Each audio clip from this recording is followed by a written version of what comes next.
Hi friends, ఎటువంటి పప్పులు నానబెట్టకుండా అప్పటికప్పుడు చేసుకుని ఇన్స్టెంట్ దోశ ఎలా చేయాలో చూద్దాం. ముందుగా అరకప్పు శనగపిండిలో రుచికి సరిపడా ఉప్పు, కొద్దిగా పసుపు, కొన్ని ఉల్లిపాయ ముక్కలు, కొన్ని పచ్చిమిర్చి ముక్కలు, అర టీ స్పూన్ వాము వల్ల ఈ అట్లు ఎంతో రుచిగా ఉంటాయి. అస్సలు స్కిప్ చేయకండి.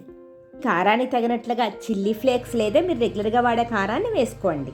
ఇందులో ఒక కప్పు నీళ్ళని కొద్దిగా పోసుకుంటూ ఇలా విస్కర్తో పిండి ఉండలు లేకుండా కలుపుకోండి. అరకప్పు పిండికి ఒక కప్పు నీళ్లు సరిగ్గా సరిపోతాయి. పిండి కన్సిస్టెన్సీ ఇలా ఉండాలి. పిండిని 5 నిమిషాల పాటు పక్కన పెట్టుకోండి. వేడిగా ఉన్న పెనంపై కొద్దిగా నూనె రాసుకొని ఇలా అట్టు వేసుకోండి. పిండితో వేసుకున్న దోశల్లా కాకుండా ఇలా రవ్వ దోశల్లా వేసుకోవాలి. అట్టు చుట్టూ మధ్యలోనూ కొద్దిగా నూనె వేసుకుని ఒకవైపు ఎర్రగా మీడియం మంటపై కాల్చుకోండి. రెండో వైపు కూడా 1 నిమిషం పాటు కాల్చుకొని ఏదైనా చట్నీతో సర్వ్ చేసుకోవడమే. ఈ అట్టు తింటూ ఉంటే మిర్చి బజ్జీ తిన్నట్లే ఉంటుంది. బియ్యం పిండి వేయలేదు కాబట్టి డైట్ చేసే వాళ్ళకి, షుగర్ పేషెంట్స్కి చాలా మంచిది.